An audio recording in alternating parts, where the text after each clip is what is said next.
All right, here goes nothing. It's a video about string samples. And as you've probably detected, those strings sound quite dry. The string library in question here that we're going to be working with is going to be the Vienna Instruments Vienna Orchestral sample library that I use frequently in my workflow. And right now, there's no reverb associated with any of these samples except for what was recorded in the room. They sound as though they've been fairly close mic'd, and so that gives us an indication that they need some space to live in. So when we're talking about reverb and we're talking about strings, I generally use reverb on the actual channel insert itself. And in this case, we're going to bring in the Vienna MIR reverb system. So the Vienna MIR reverb system is something I've been using for a really long time. And if we bring it in and we open it up, it's going to give us a stage. And what we can do is we can actually place our instrument on that stage. So currently, I don't have a venue selected. So I'm going to select a really sonorous venue, and I'm going to take the stage, this one here, that I like, and we're going to play the same sample now.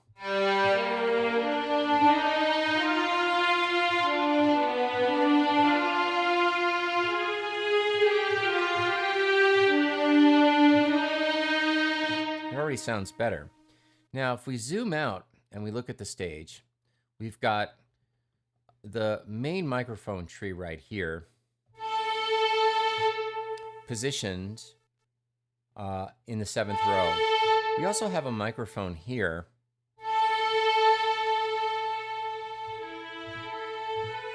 that's actually positioned on the string section itself. We also have width, if I can talk today, we also have width.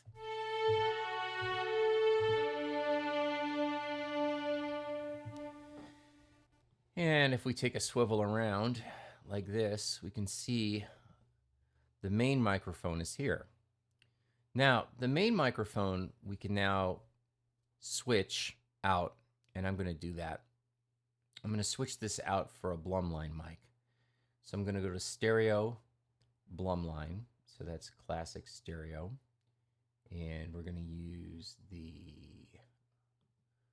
we're going to notice a difference in sound. We have some more information now coming out of the right channel.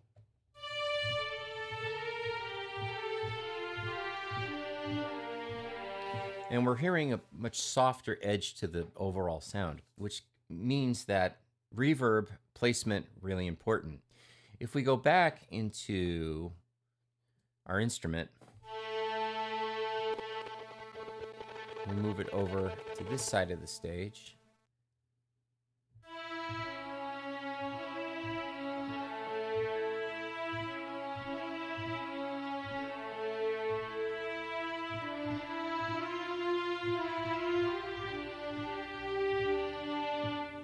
That's our sound.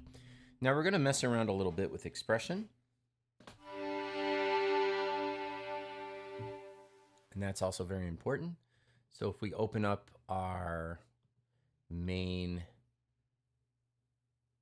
instrument loading section, which is over here, you can hear how my expression pedal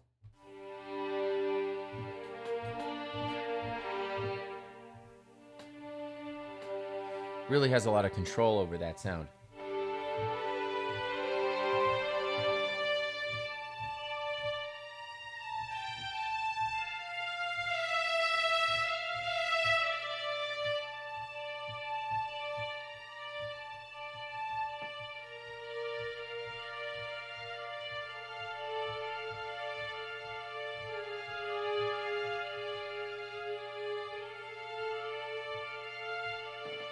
And that's a really nice sonorous tone that we have going on. So let's build this out with some more strings.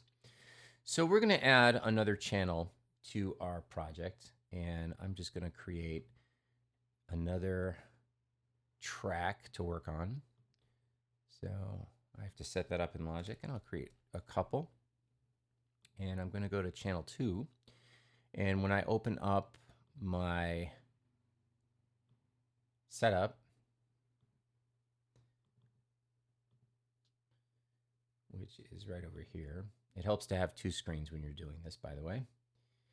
I'm going to set up another instance of Vienna Pro, and this time I'm going to use a viola. And I'm going to use a viola sustain that I really like to use.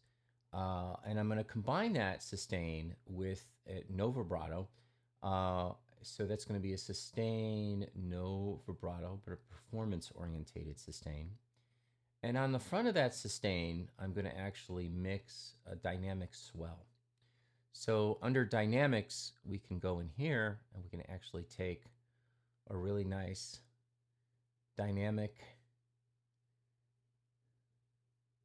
pianoforte piano, and we can crossfade these.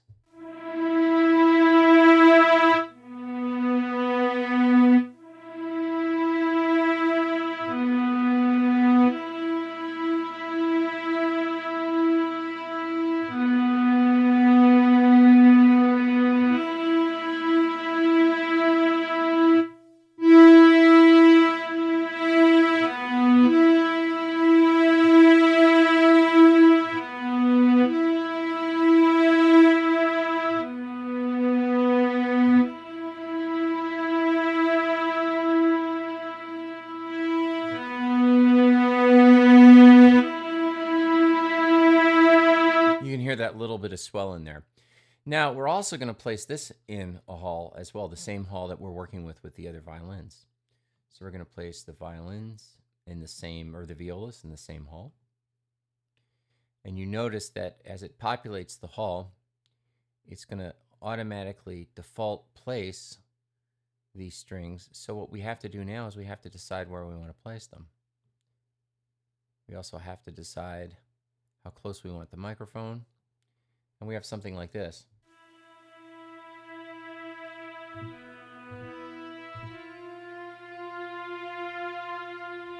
You can hear that really nice swell. So if we add these strings together as a multi, we have something like this.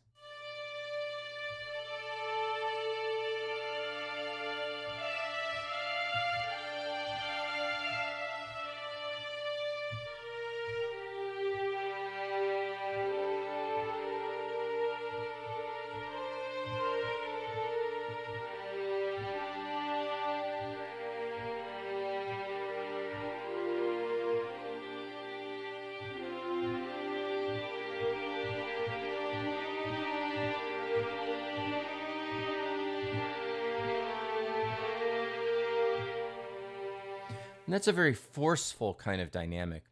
And we can, again, use expression to control that.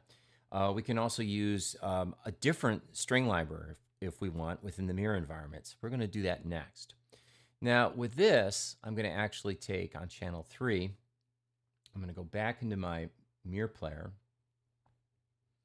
And this time, I'm going to add another Vienna Instrument Pro section. But I can also add another channel. So I can insert a new channel.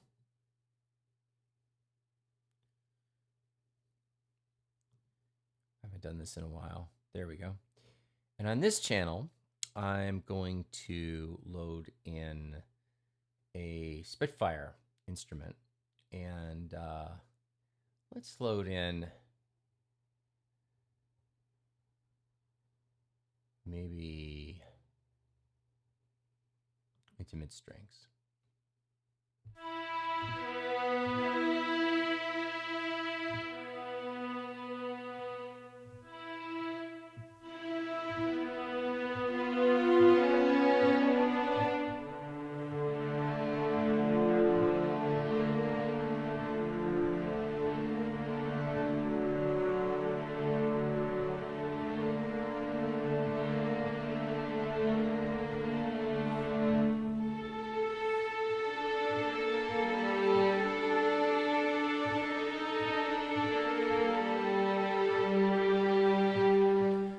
Now, if we go into the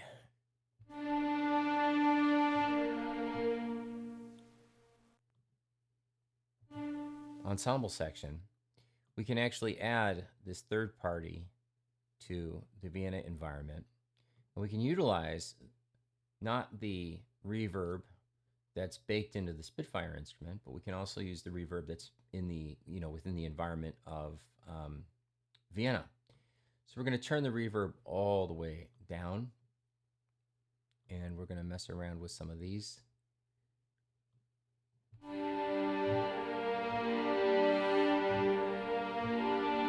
And we're going to go back into Vienna Ensemble, or Vienna MIR. God, it's a confusing day.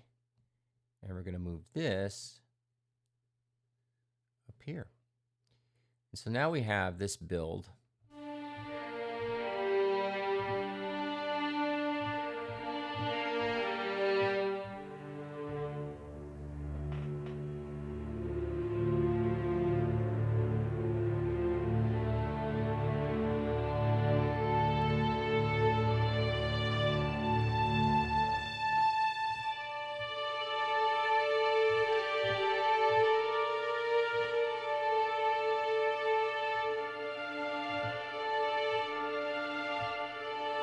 And some of the behavior of the samples, it really is subjective to each library. It's unique to each library. So you have to be really careful when you're playing these, especially as a multi. But for now, this is what we have. We have this really nice sonorous big hall environment. And on the secondary microphone, we're going to turn that on. And it's going to influence how it sounds. So I'm going to sustain a note.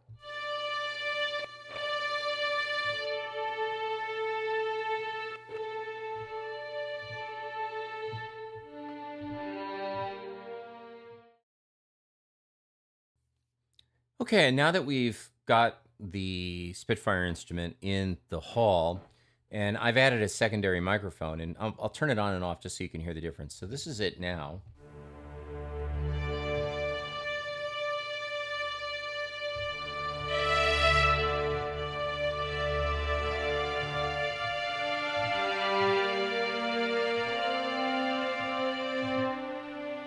And we'll turn that secondary microphone off.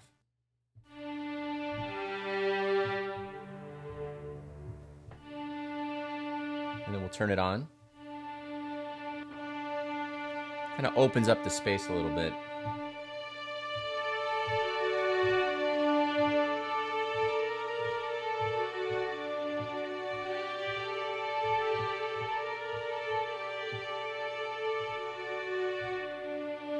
So again, the placement of these samples is really, really key to gaining a better understanding of the best sound that you can get, like placing them actually in a space, not sending them to a space, but placing them in one. Really important. And again, we can look at the orientation of the space and the instruments as they relate to the microphones. Let's see if we can take this microphone and put it way. Let's move this microphone up to the gallery.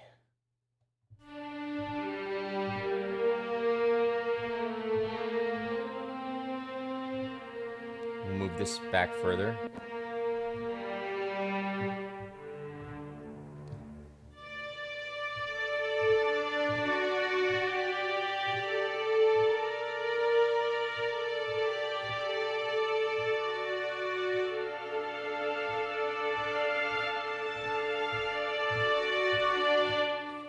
All right, now that I've started placing the Spitfire instrument in, I've positioned the secondary microphone to the gallery, and I've actually pushed back my main microphone. So it sounds like this.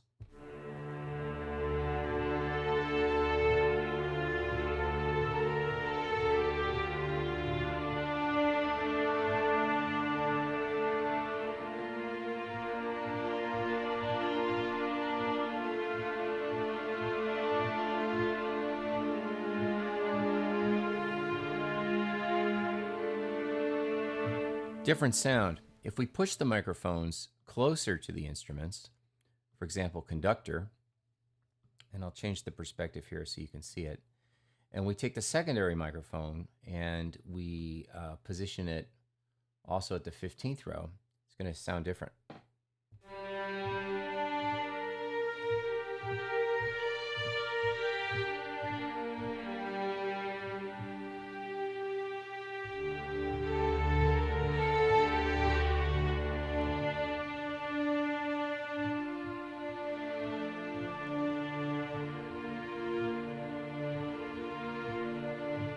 Versus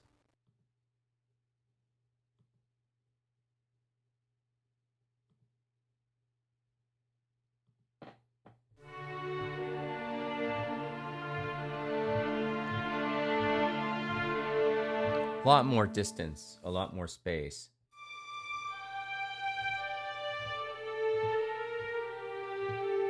Now, something about distance and space, when you're dealing with these kinds of microphone configurations in this environment, the thing you have to think about is how fast you're writing, how quickly you're writing. If you're writing something really slow and you give it a lot of space, you can kind of move around.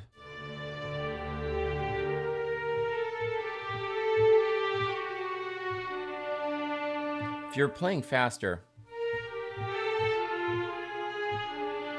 it's going to sound washier and the attacks aren't going to be as present. So if we change the hall,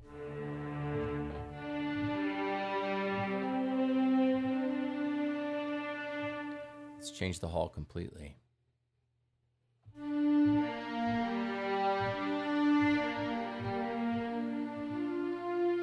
It's completely different sound with those strings in the synchron hall.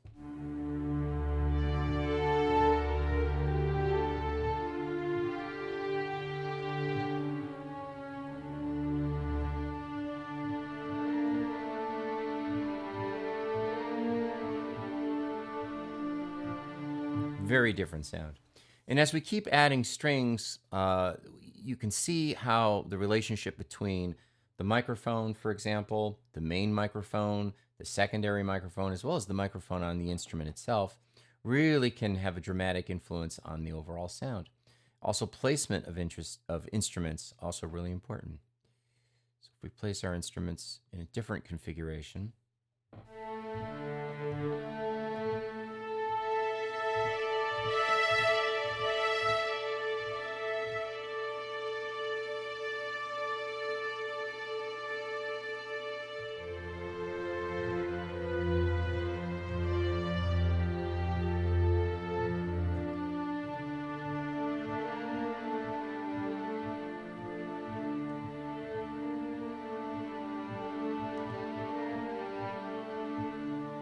it really influences the overall sonority, the sound, the speed, how you're writing in these halls. But if you don't have any reverb, it doesn't sound very good.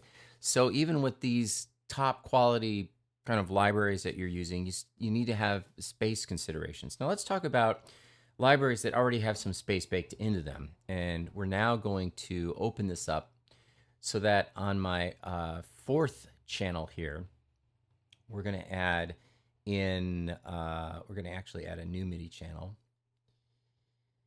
And we're going to use something that's not in the Vienna ecosystem, but it's in the Spitfire ecosystem completely in terms of its space and how it sounds. And so we're going to open up the Spitfire library, the fractured strings, which are a very popular library right now.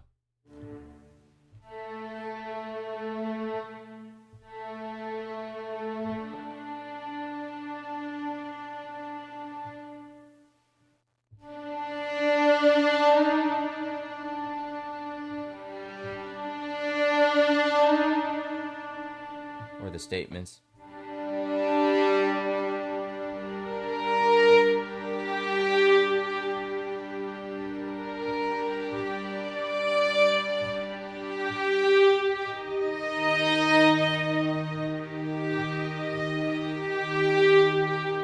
There's already a lot of reverb baked in to this library.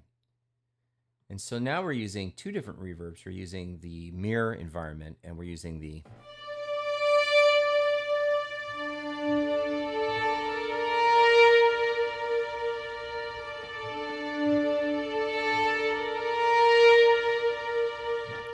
with those statements. And again, if we take other ideas such as rotations,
there's just so many ways that you can treat space in this environment. Again, making sure you're using the correct combination is always important. So let's use let's see if we can further edit this, which I think we can.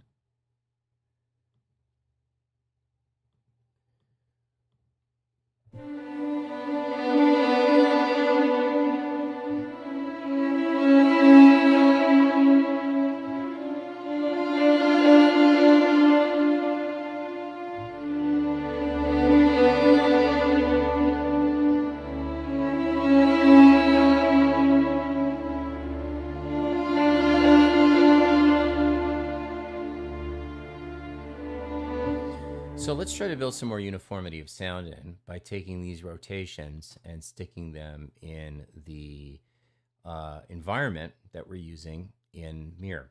So we're going to take this idea of the fractured strings, and we're going to pull the fractured strings here on another MIDI channel. So to do that, we are going to have to add another channel, and we've got channel 2. And we're going to use the same reverb that we've been using. And now we're going to plug into that the fractured strings if they are indeed loading, which they may not be. So we have to take a look here. And I don't know if we, there we go.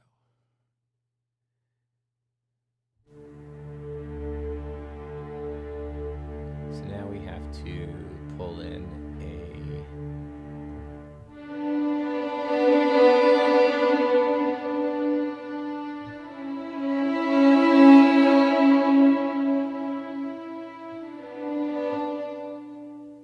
the same rotations going.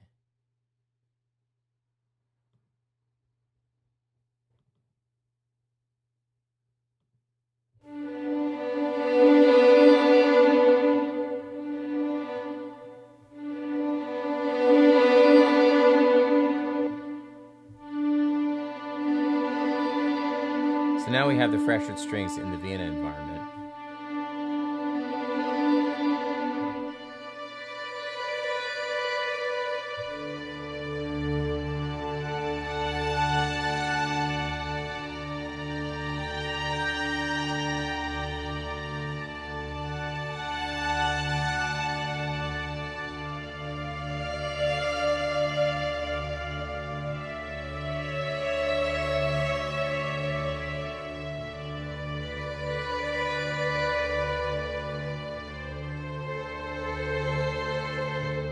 So let's go back into the MIR environment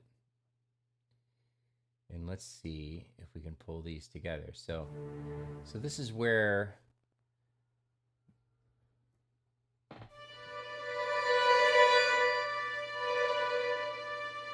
you can see we can control the distance to the microphone. We can also change this.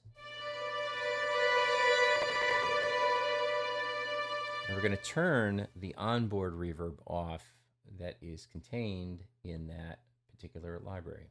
So to do that, we need to go in here. We're going to turn this reverb all the way off.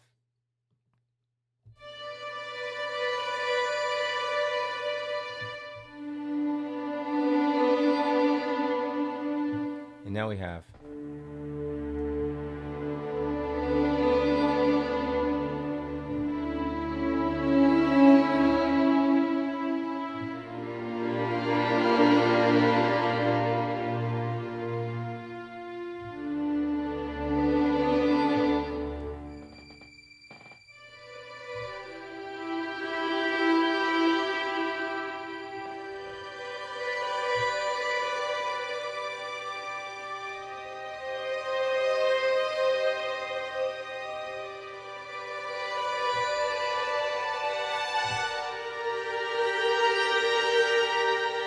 And just improvising, you can come up with some really neat ideas. But this is the importance of space, using space within the mirror environment of Reverb.